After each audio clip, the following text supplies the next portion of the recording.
Good morning, Michael. Good morning, Daniel. Good morning, guys. This is Running Around Jerusalem, episode 5. Woo! From Rachel's Kibbutz to Rachel's tomb. What are we going to see today, Michael? So we are actually standing on the southern end of Jerusalem, overlooking I get points. towards Bethlehem, and we are going to be running in the direction of Bethlehem. We're actually going to get to the outskirts of it. We're starting here at Kibbutz Ramat Rachel. We're going to end up at the tomb of the matriarch Rachel, and it's going to be a great run. Okay. We want to say a quick thank you to IFCJ, International Fellowship of Christians and Jews, for posting our content and giving us loads of views. Thank you so much. Please get in touch with us to post our stuff. Let's get moving. Let's go. All right, so Michael, we've turned around from our overlook. We literally just did a 180 for everyone who's watching. I've got 3 pillars with trees on top. What is this? What am I looking at? Where am I? What's going on? Help me out, Michael. That's a lot of questions for early in the morning. Yeah, is there God? You know, but you're going to love this because we are in an olive grove.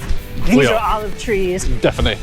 You always get on me for an obsession with olive trees, but this pillar, or these pillars, this monument, I guess you can say, it's designed by Ron Marine, who's this famous Israeli artist, and he does these cool sculptures with these trees all over the country. He's got like a hanging orange tree, right, I've seen that one, yeah, and a few others, but he actually has a connection to this Kibbutz Ramat Rachel, and he designed this tree, the idea being, look, olive trees are this ancient tree that's been cultivated here in the land of Israel in the Middle East since antiquity. And so you talk about the ancient roots, but they're not connected to the ground. They're on top of these pillars on the top. Yet what's going to happen is those pillars are actually hollow, and the roots of the tree are going to grow down, ultimately connect back to the ground. This is kind of representative of the Jewish people, that we have a connection to this land, but it's been severed in some ways. We come back and we start growing it again to make the connection. But at the same time, it's also the number 3, talking about different religions who have connection to this land as well. And the idea of an olive tree being a sign of peace. 3 pillars, the 3 religions, and peace at the top is what we're going for. Oh, it's kind of nice, I like that. It's very nice. Okay, so we're here at Kibbutz Ramat Rachel, so Rachel's mount or hill. Yeah, and basically it's an amazing spot because you're basically right in the middle between Jerusalem, where the old city is, and Bethlehem. Right on the southern tip of Jerusalem. And Bethlehem. Yeah. And think of it this way, David, who we've talked about quite a bit. Yeah. Okay. Well, nothing is ever actually his, but yeah. The city that was his capital is on one side of us. The city where he was born is on the other side of us. Where we're going.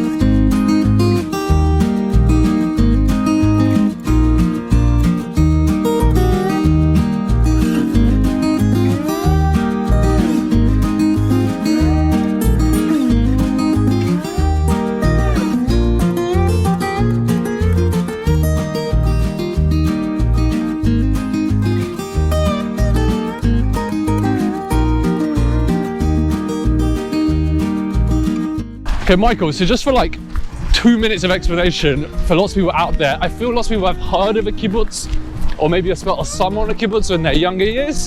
What is a kibbutz? Excellent question. Thank you. In some ways, it's like pure socialism. Yeah. And if you lived on a kibbutz, let's say you lived on this kibbutz, so that means that you don't actually own anything. Yeah, you get no salary. Okay. You don't, well, you get a stipend from the kibbutz. If you happen to be a personal trainer or a tour guide, your salary goes into the kibbutz pot. All right. And you get a stipend based on, well, whatever your family situation is. Yeah. In addition, the stuff in your house, you don't actually own it so much. Or it the belongs house. to everybody. Or the house. Yeah. Everyone gets pretty much the same type of house. Now, the way I'm describing this is the way that they were founded and they used to work. Many kibbutzim now have privatized, and you actually do own certain things. Yeah. But the idea is a way that people who, if you don't have much, you can somehow still figure out a way to kind of build up the community and live together. And when the kibbutzim were established in the 1920s, this is exactly the situation of the Jews who were coming over here, where they had nothing. They had to figure out how to pool their resources and to build up the land. Yeah. And for that particular period of time, over several decades, the kibbutzim really were at the forefront of helping to develop this country. And one of the most amazing things is that if you look at a lot of the institutions that we have here, like universal health care, education, these were all things that were established from the kibbutz movement. From the kibbutz movement on the kibbutzim. It's kind of like the ultimate socialist communities where everything is shared in a way. Very, very interesting.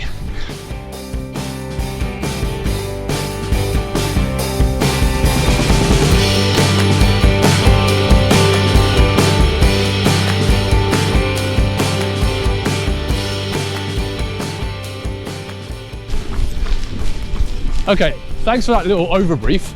Now, I'm running into what looks like an archaeological dig at the top of the kibbutz. How old is this kibbutz? I thought you said kibbutz was 1920s. It's definitely older than 1920s, well, no? This kibbutz was established in 1926, but you got to remember that when you're in the land of Israel here... So it's built on something older. You got it. Okay. And this is actually one of the most amazing archaeological sites in the entire country from my perspective. Why so? When we think about ancient Jerusalem, right? We think about where the city of David is, or towards the old city. Yeah. So why would there be anything here from the first temple period 2,700 years ago, right? But there is. They found here major monumental buildings from the time of the first temple period 2,700 years ago. So this really is like an extensive area. This was an old town, I'm assuming, that was here? Well, it was probably some type of administrative center from the first temple period. One of the reasons we know that is because of those capitals. We only find those capitals or royal or monumental structures. Ah, okay. We've only found 25 of them in all the land of Israel. 10 of them were found right here at Ramat Rachel. So really very few. So they just revealed more of these at another site right near here where they're building a big bridge. Yeah. And so you're talking about major center here from 2,700 years ago. In addition, we know that this was also some type of administrative center during the Persian period, meaning like when the Jews came back after the first exile. So this kind of had two periods of time.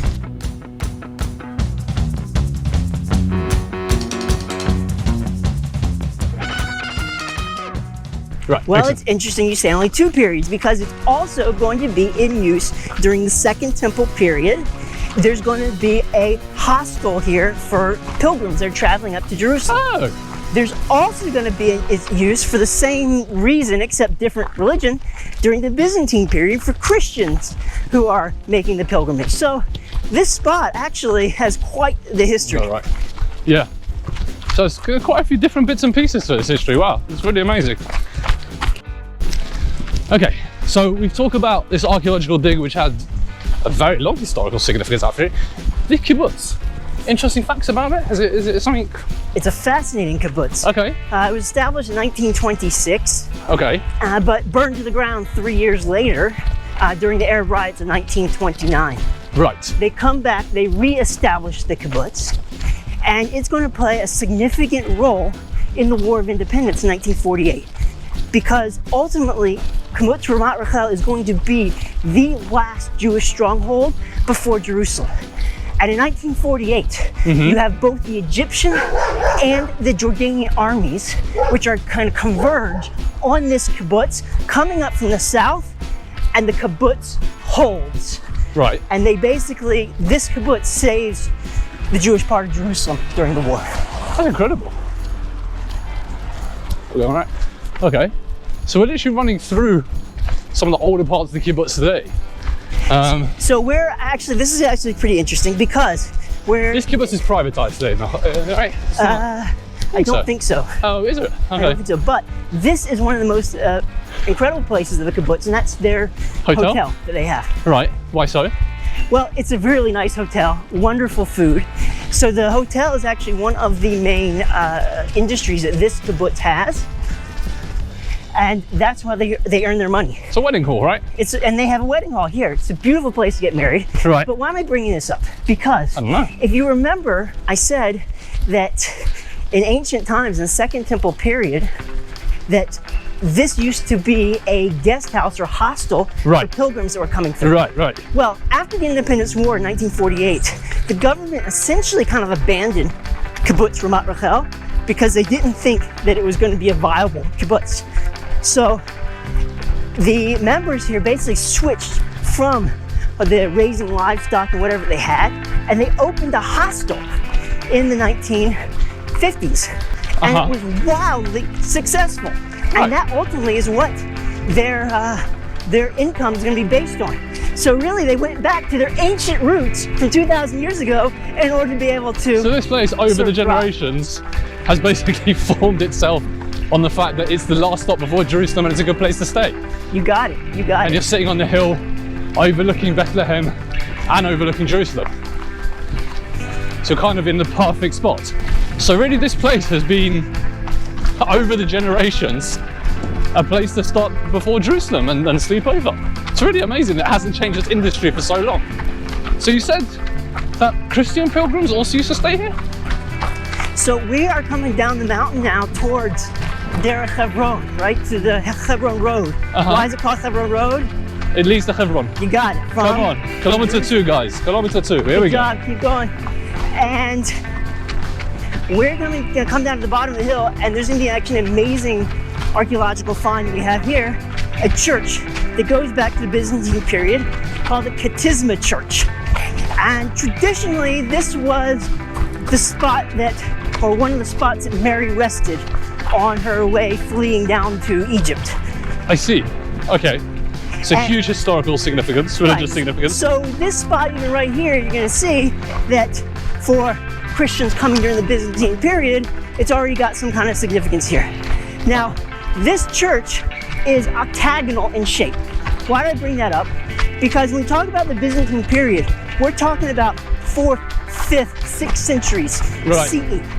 Now, there is another really famous octagonal building here in Jerusalem, even to today, that many people know about. Yeah. Can you think of an octagonal building? Dome of the Rock is Dome of the Rock. When was Dome of the Rock built?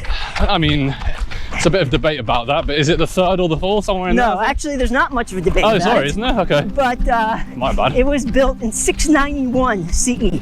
691, okay.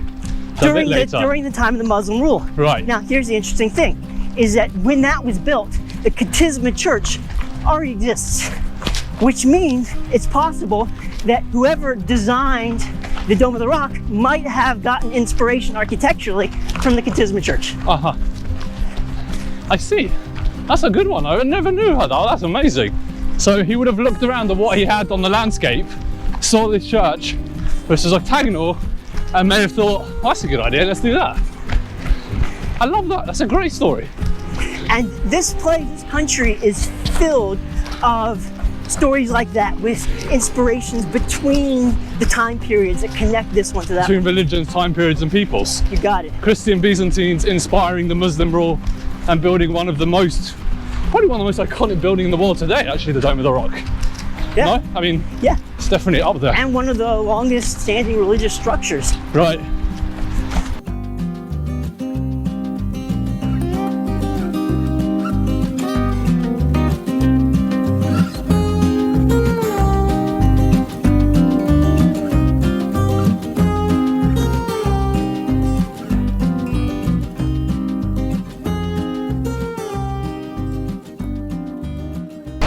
So we're down here at the highway.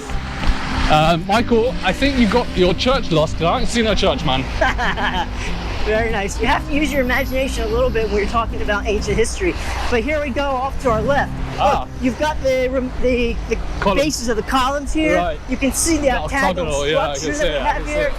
But as you said, there's not much left.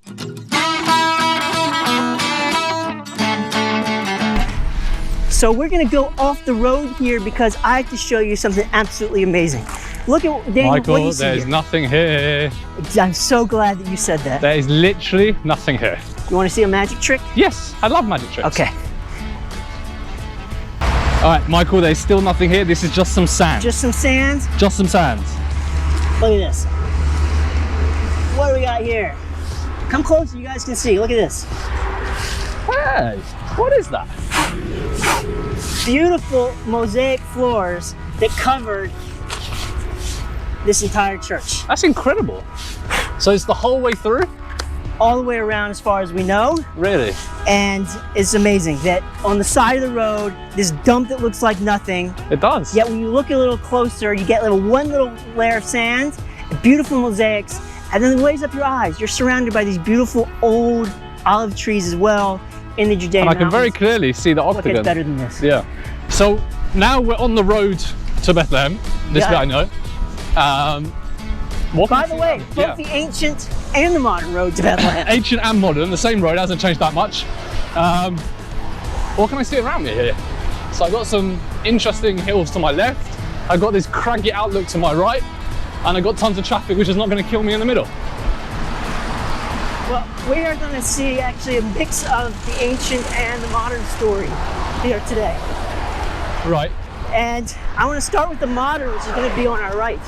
On our right over there is a hill they call Givat Hamatos, okay, or the airplane hill, Right. named after a Israeli pilot who crashed there in the 1967 war.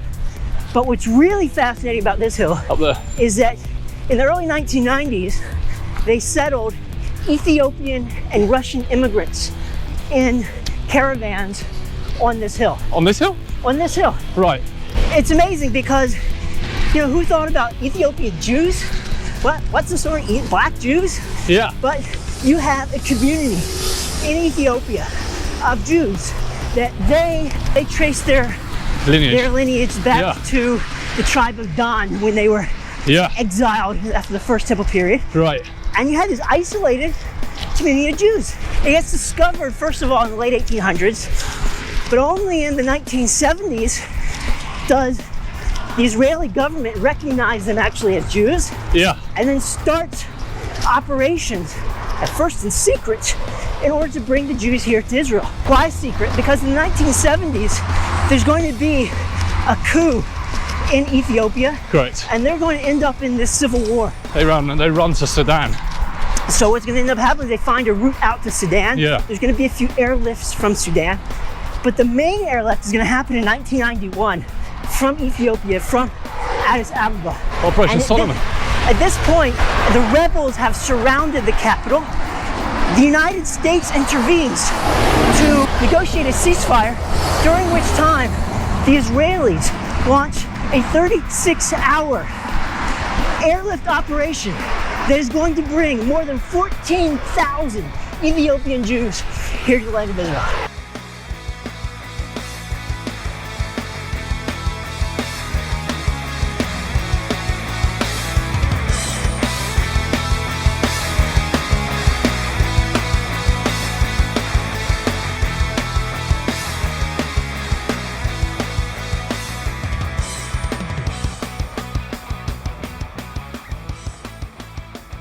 So just passing on the left there, Mar Elias Monastery. Also very ancient, very noteworthy. Yeah, again, it's going to go back to the Byzantine period. Right. So we're talking about 1700, 1600 years old. It's going to be destroyed when the Persians invade in 614. They destroy a bunch of churches all over the country. And then it's going to get ultimately rebuilt. And the building you have there, more or less, goes back to the Crusader period about 1,000 years ago. Why is it called Mar Elias? Okay. Because Elias is Elijah. There is a tradition that says that Elijah rested here while he was fleeing from Jezebel on his way to the desert. See. And any Simon Garfunkel fans, Sound of Silence. There we go. There's a famous passage from the Book of Kings that talks about the deepest sound of silence.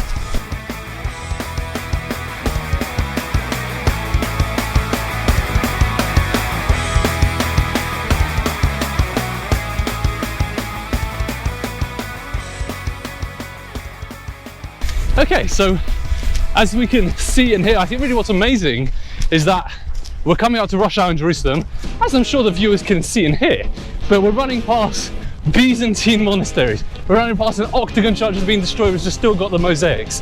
These things are still here on the side of the road.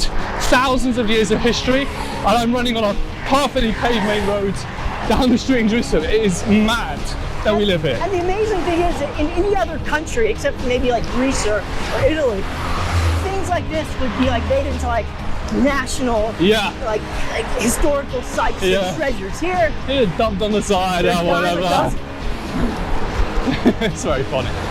Okay, so we're coming up to a junction in the road, and as we carry on moving forwards towards Bethlehem, we are going to notice we're definitely moving into the more Arab community side of things, and also we're going to see a huge influx of traffic, but by foot, which is a very interesting thing to see in the 21st century.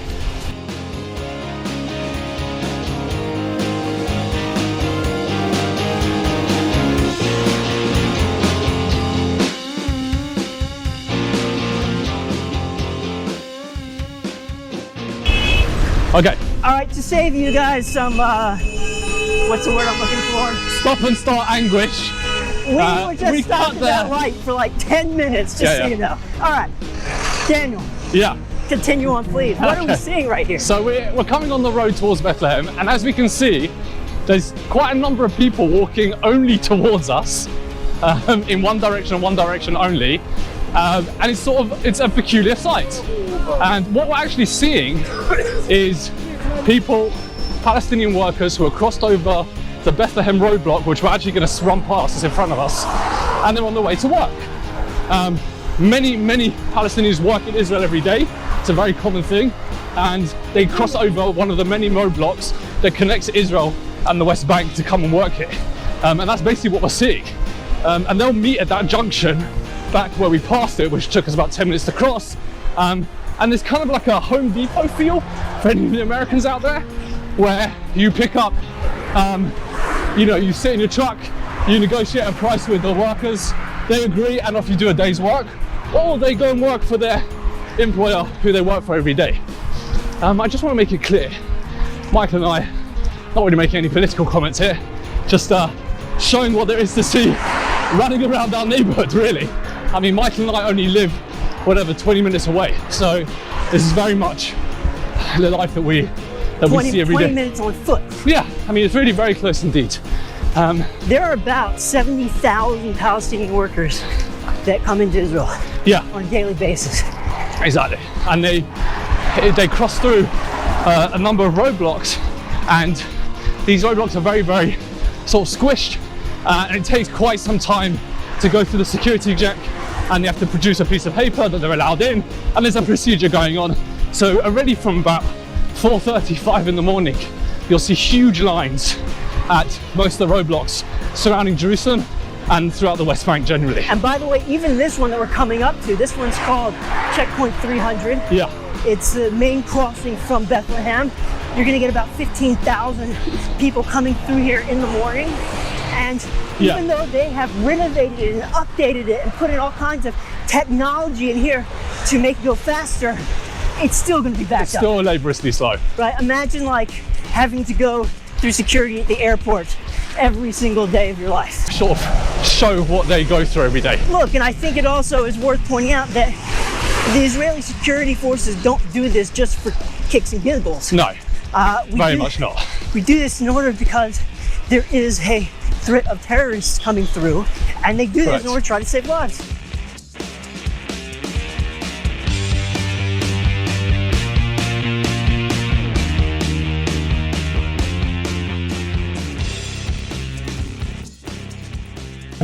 What we can see in front of us coming into very stark focus is an enormous grey cement fence. This cement fence is actually the dividing line between the West Bank and Israel. We're on the Israeli side, obviously. On the other side is the West Bank. You can see pillbox, which have border police guards protecting both sides of the border. It gets built in the middle of the Second Intifada, where numerous suicide bombers and terrorist attacks happened in Israel. And it was decided that we would build this separating fence. And it's actually one of the reasons that the Intifada gets controlled and put down. Sure. According to the official sources, it's never meant to be a permanent border. Okay, so what you can actually see behind us, this yellow security gate and the fence either side is actually the road to Rachel's tomb. And it's kind of like an enclosed castle almost, because it's sort of in Bethlehem and it's got the walls all around it. It's a very strange sight. Yeah, it Unfortunately, didn't used to be like this. It used to be totally open. I'll show you a picture on the screen in a moment. Check out the picture. But today it's like this fortress, unfortunately, because of terror incidents that have happened and attacks that have happened. And that actually is the reason they won't actually let us run in through here. As whilst there's runners literally running through. Fantastic. But they're not going to let us run in through there because they say running in there you are exposed to danger. So we're not going to do that. Sorry, we love you. We're not going to risk our lives for you. So we're actually going to run sort of an alternate route into the fields a little bit, and we're going to show you the outside of the fence and what basically where Rachel's tomb is enclosed today from the outside. Yeah, so let's go. Let's keep going. So I know we called this run from Ramat Rachel to Rachel's tomb. Rachel's tomb. And we didn't actually get to Rachel's tomb, but you know what? Sometimes in life, a giant concrete wall hits you in the face. Especially when you're running around Jerusalem. Quiet on the streets, people still asleep in like a secret society. They congregate to meet from the old to the young. They trickle in one by one, standing in the swaying sea. Some begging on their knees, begging on their knees. Lord, Lord, merciful. If we talk about top sites in the country where Jews go to pray, you have the Western Wall would be number one. You have Hebron at the Cave of the Patriarchs, and you have the tomb of Rachel right here. Rachel is the only one of the matriarchs and patriarchs not buried in Hebron. She dies giving birth to Joseph, and she's buried on the road near Bethlehem, which is the general area of where we are. The tradition of this particular place being her tomb goes back about 1800 years, which in the grand scheme of things, if we're talking about someone from the time of the matriarchs and patriarchs, we're talking about someone from nearly 4,000 years ago, 3,900 years ago. So it's not that ancient a tradition in the grand scheme of things. But nonetheless, this is considered one of the really important sites for Jews in this country, and one of the reasons that it's still maintained and controlled by Israel as opposed to having Palestinian control over this particular area. In spite of all our ways, we betrayed you all these days, but we're trying to learn, wanna return, wanna return, wanna return.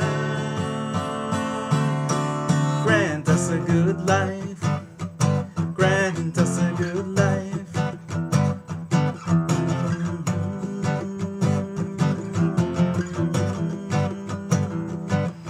There's a change in the air, most present are aware.